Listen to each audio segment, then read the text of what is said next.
All right, welcome back to the channel, everyone. So today, UFC 319 Dricus du Plessis versus Khamzat Chimaev just took place, and man, what a card! And I gotta say, like, generally my last few predictions haven't done too well.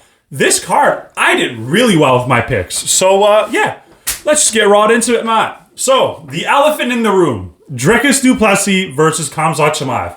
Now, I've been seeing people go to war in these comment sections, and there's a lot of debate going on. There's a lot of people angry. There's a lot of people happy. And honestly, the biggest thing that I see people talking about is, it was a boring fight. It was a boring fight. This was terrible. This was so boring. And to me, there are two perspectives you have to take on this fight, right? From the casual perspective, objectively, if you're not familiar with all these different positions and all the grappling like knowledge and all that, this was an objectively boring fight, right? Like, if you're just coming off the couch and you see the promos, it's like, holy shit, like you're watching the build-up and everything, and that's what you see, you do have the right to be bored, right? Like, a lot of people are like going ballistic on these people saying, yeah, it was boring. Oh, you casual, blah, blah, blah.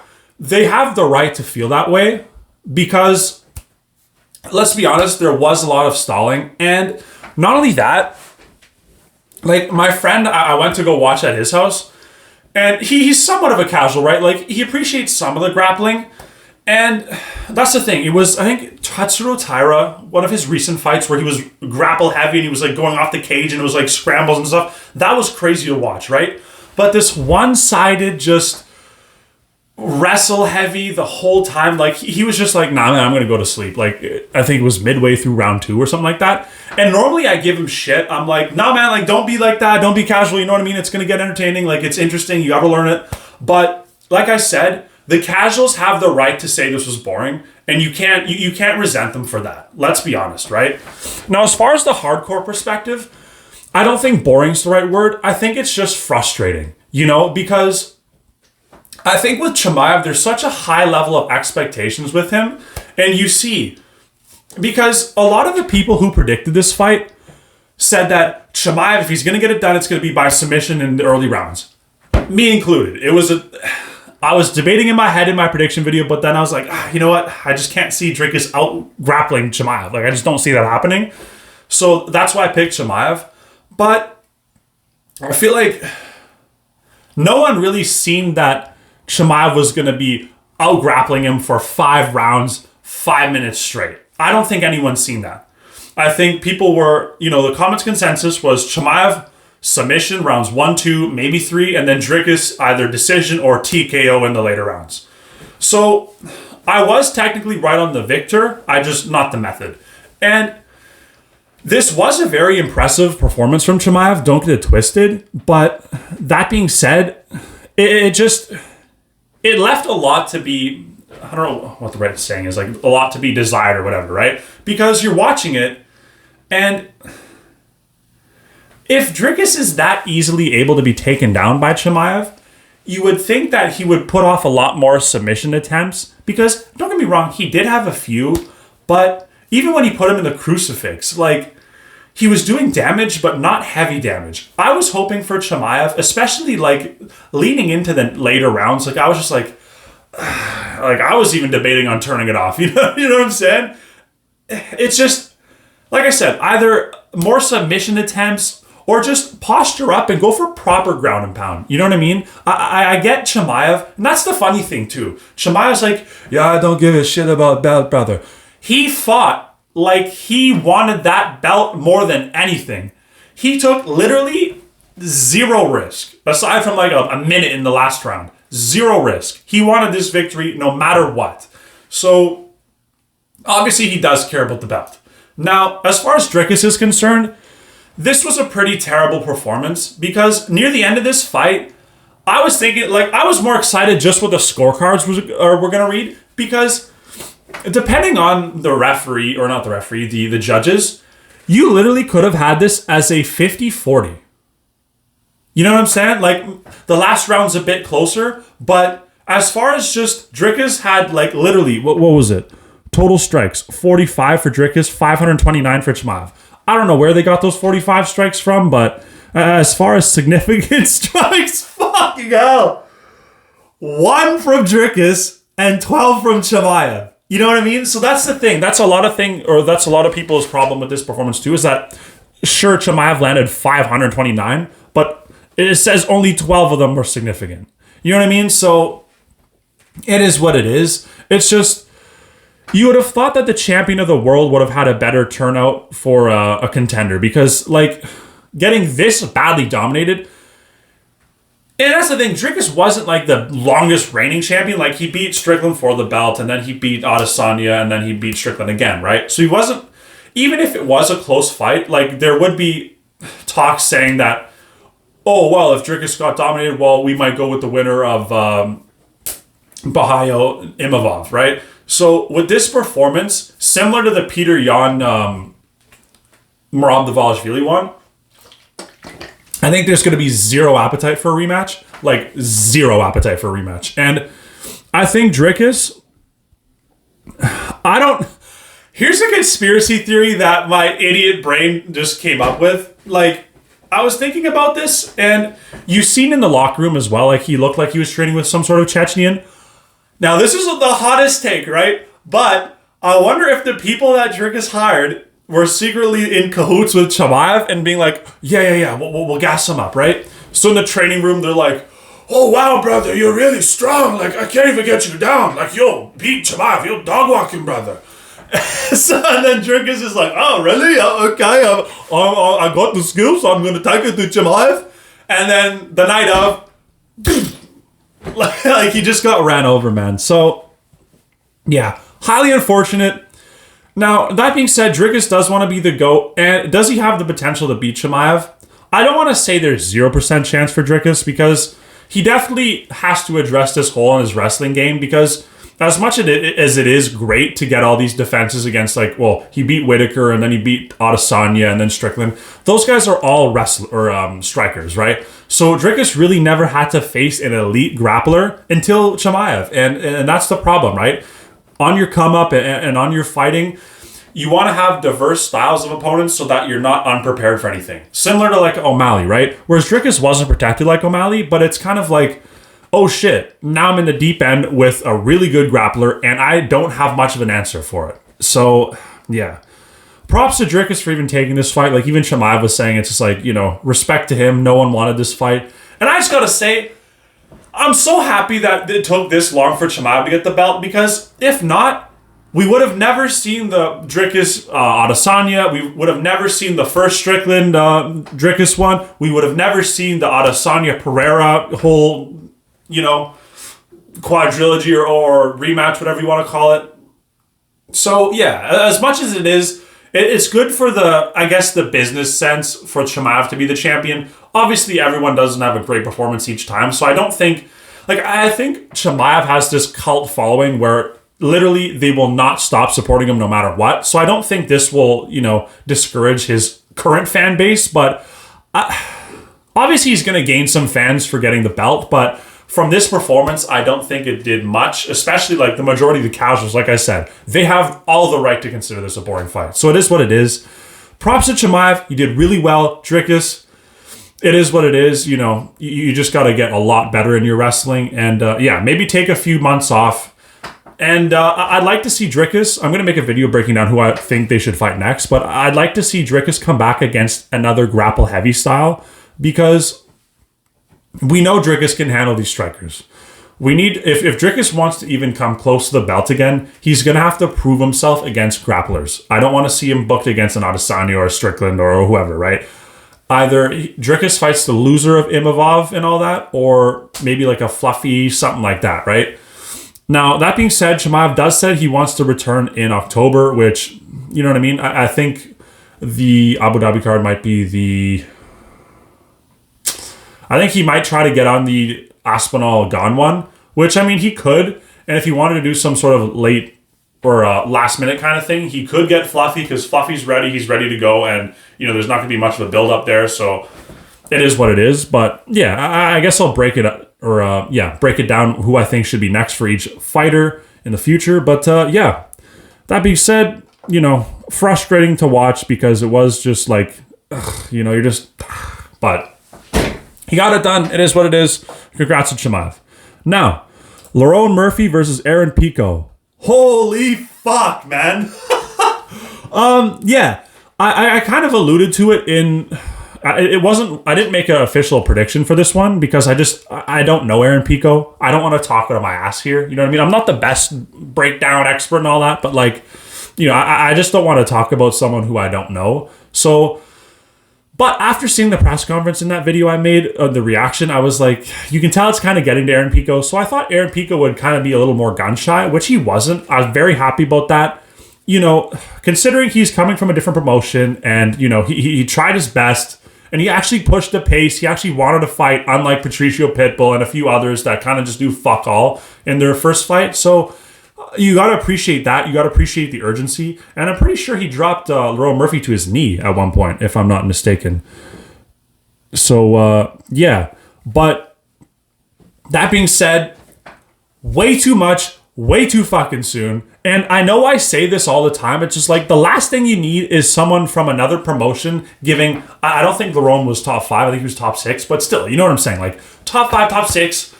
They should not even think of that. They should be top 15, top 10, max. You know what I mean? Top 10 max. Have them get a win, have them get comfortable, and then build them up. Because having Aaron Pico get knocked out cold by Lerone Murphy sets him back so much. Because not only, because I'm pretty sure obviously he's well prepared and well trained and all the science with Sam Calvino and all that, so he's not going to return next week. You know what I mean? He's not an idiot. So he's not going to be back for another probably till next year. And everyone and their dogs will be like, frat check, ah! And in a sense, true, because, you know, the UFC desperately wants an American champion. And I think this was their hope. You know, you hear everyone be like, Aaron Pico, he's so good, he's so good, he's so good. Oh my God, he's so good. And then DC probably has like, you know, you could probably hear something underneath the desk if you know what I'm saying, talking about all this wrestling. And it's just like, part of me is like, another American wrestler that they're just gassing up loses. You know what I mean? So, but I'm not a hater. You know what I mean? I think Aaron Pico's a good guy. So I'm not reveling in that. It's just, it's funny how every time these Americans are like, oh yeah, you know, Aaron Pico wrestling? Oh my God, he literally slaughtered an entire legion with his wrestling. Like, it's just, you know what I'm saying? So it is what it is.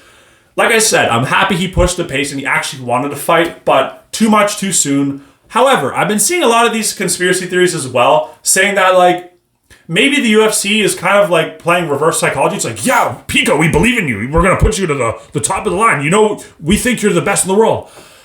In reality, they may be doing that just to be like, okay, yeah, this is your good guy. This is the guy who is fighting for your title or is going to. One of your good ones at your promotion. Let's throw him into our promotion. And then they lose. You got, like, aside from Michael Chandler, I'm pretty sure a majority of them lost their debuts. And hey, it might be just this ego trip of like, you know, you know, Bellator ain't shit or PFL ain't shit. It is what it is.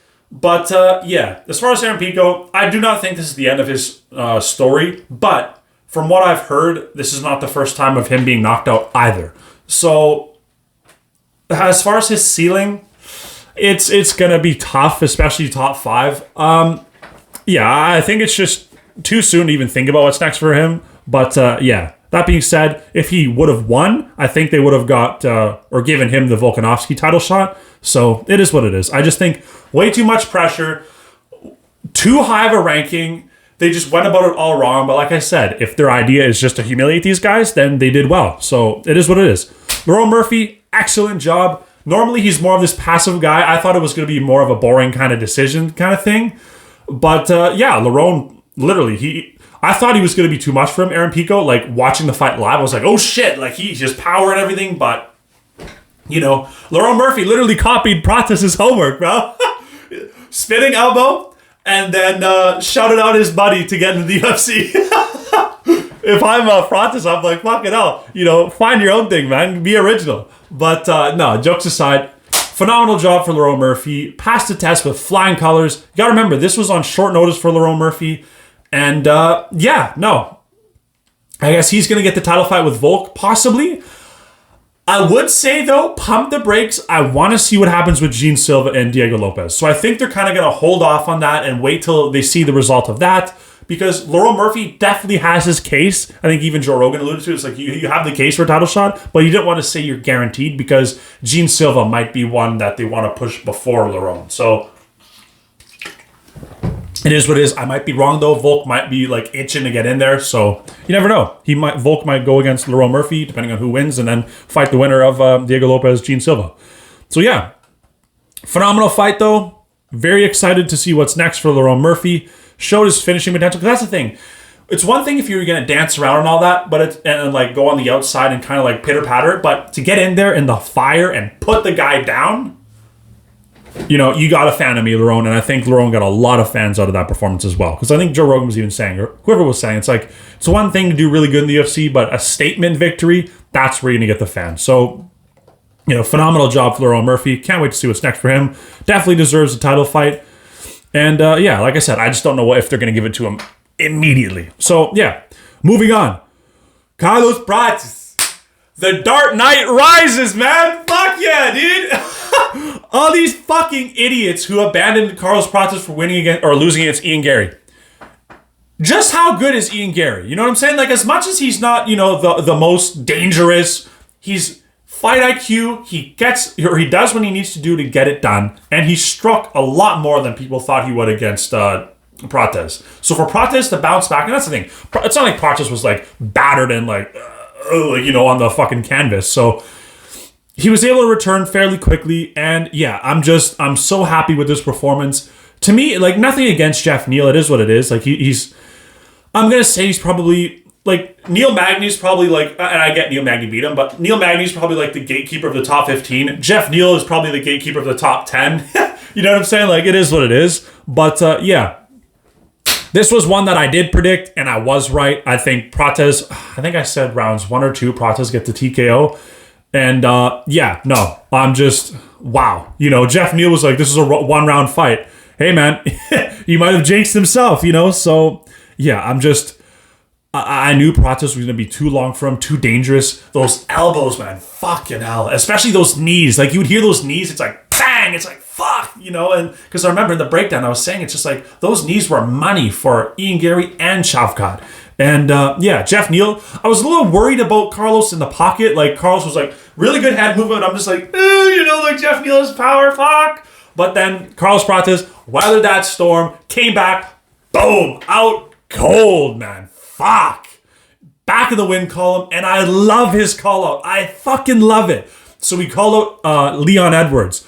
To me, Leon, if you don't accept it, you're a fucking pussy. Because he's a striker, he's not going to take you down, and you need to prove yourself because literally, you got fucking, literally just ran through by Bilal and then demolished by Sean Brady. You have a point to prove, and you do not have the right. You are the farthest thing from a fucking star. I swear to God, farthest thing from a star. You have no right.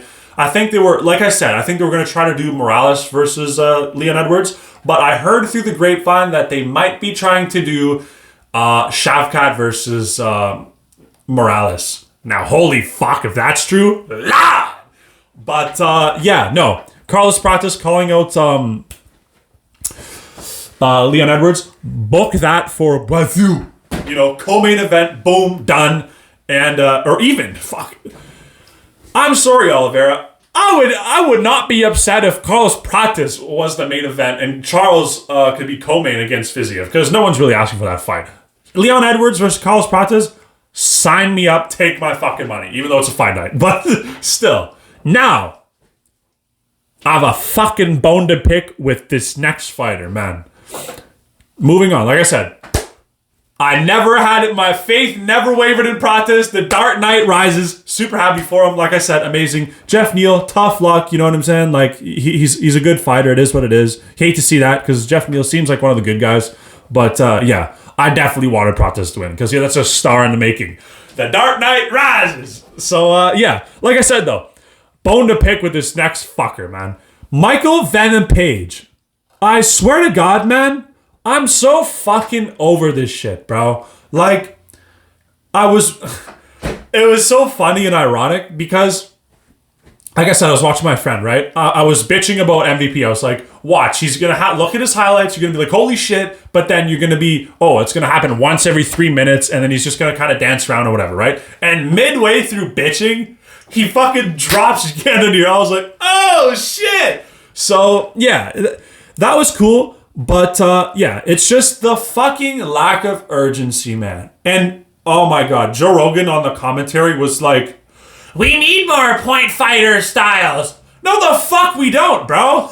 No, we fucking don't. We don't need these guys with zero urgency, pitter-pattering on the outside, running around the whole fucking time. I don't want that. Now, this was so yeah, I predicted the Carlos Prates one, like I said. I also predicted this one, MVP versus Michael, or Jared Cannonier. I said this would be a boring walk-around decision, and if Cannonier was going to win, he would have to get the crowd booing and out-wrestle him and just hold him against the fence, which Cannonier attempted to do, and he got MVP down. I think it was the third round or whatever. We just kind of kept him there. So for MVP to have no answer against a 41-year-old Cannonier, you know what I'm saying? Like, while I was watching the fight, I was like, MVP, we get you can strike. Where the fuck's the wrestling training? You know what I'm saying? And I know old dogs can't learn new tricks. I get that. But yeah, the fact that he lit up Cannonier and then just didn't go for the finish and let Cannonier recover really pisses me off. And I'm just so fucking done with the whole MVP thing.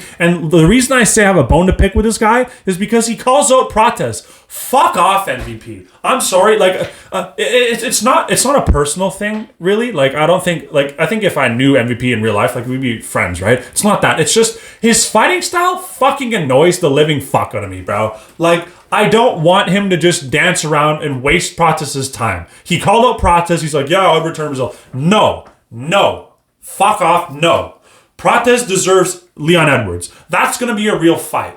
And Prates doesn't, and that's the thing, it pisses me off because Prates is like, yeah, I'll fight MVP. No, bro, no, I don't want that. No one wants that. You know what I'm saying? We've seen the song and dance of MVP every time. Oh, yeah, I'm going to go in there, I'm so fast, I'm so sharp. Does this thing, every 3 minutes, and then decision. Oh, I could have done better in there. I'm so fucking done with this shit. If MVP wants to go down to the welterweight again or whatever, go fight Colby Covington or something. You know what I'm saying? Like, I don't want him anywhere near these upcoming prospects because it's just like you took away the zero from Shara Bullet, right? Which fine, it wasn't a terrible fight, but I don't understand what MVP's doing. Like, he's just killing off prospects for nothing. Like, no, go away, bro. He can fight someone lower down the rankings. Like, dancing around a prehistoric Cannonier with like 800 tons of CT in his last 2 fights, or 3-4 fights even, like, Cannonier's been getting battered for a majority of his last fights. So for you not to finish him, especially after dropping him like that, fuck that. I don't care to see MVP fight again. I'm sorry, I really don't. Maybe I'm a little too annoyed and recency bias kind of thing, but no, I just keep him far away from Prates. Not because I think Prates will lose. I think Prates definitely could win that fight. I just think it's going to be another bullshit dance around, whereas Prates, like, that, we already seen that. You know what I'm saying? We already seen someone kind of like avoid Prates and kind of fight him on the outside. And I feel like MVP would have an even more boring fight compared to like the Ian Gary one. And that's an Ian Gary versus Prates wasn't boring. It's just, no, I'm sick of the whole MVP song and dance. I'm over it. Give him a wrestler. Don't care. As far as Cannonier, this fight, like I said, in hindsight, was the dumbest shit I've ever seen. This fight makes zero sense. A welterweight coming up fighting a prehistoric middleweight. Now Cannonier's going to go all the way down the rankings, even though I don't care about Cannonier in that sense. Like, well, he's not going to be a champion. He's not going to win against these young killers. Like, it's just, I really don't understand the purpose of this fight. And now MVP is going to be ranked in the top of the middleweight division. So I guess I'll break down who I think is going to be next. But yeah, MVP, you can stay in middleweight. If you're bitching about politics, then it's not going to change anytime soon, especially after this performance. MVP always leaves something to desire of his performances. Always just like, I wish he did more. Whereas like Chimaev, sure, he did that in his fight, but Chimaev generally delivers. You know what I'm saying? Whereas MVP, it's always the same thing. So no, sorry, check please. I'm done with the whole MVP experience. I don't care. Maybe I'm too harsh. Cry me a river, bro. I don't care. Now, Kai Asakura versus Tim Elliott. I didn't predict this one either because I'm not too familiar with either one of these guys. I'm not the biggest flyweight fan. Like, I'm trying to get into it with the whole, like, the Joshua Van Royval one and a few others who are like, holy shit, like Tatsuro Taira got me really excited. But yeah, as far as Kaya Sakura versus Tim Elliott, just looking at, I know this is a weird take, but like looking at Kaya Sakura's like legs, it's just, why the fuck is he in 125? Let the man go to 135, because I think he came from Ryzen at 135. He should not be in this weight class, bro. And not only that, stop giving him grapplers. The fuck are we doing here, man? You know, and watching this fight, bro, I was physically angry watching Tim Elliott's style.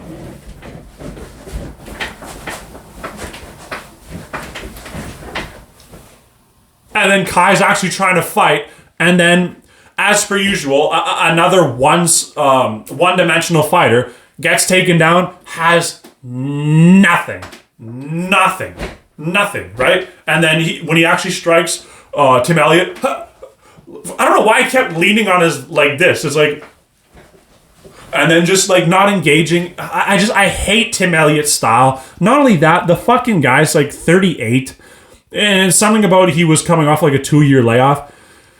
To me, another very stupid matchup. Kaya Sakura should go up to 135, only striking, and actually see what he has to offer. Because, no, Kaya Sakura, everyone's like, just how shit is he?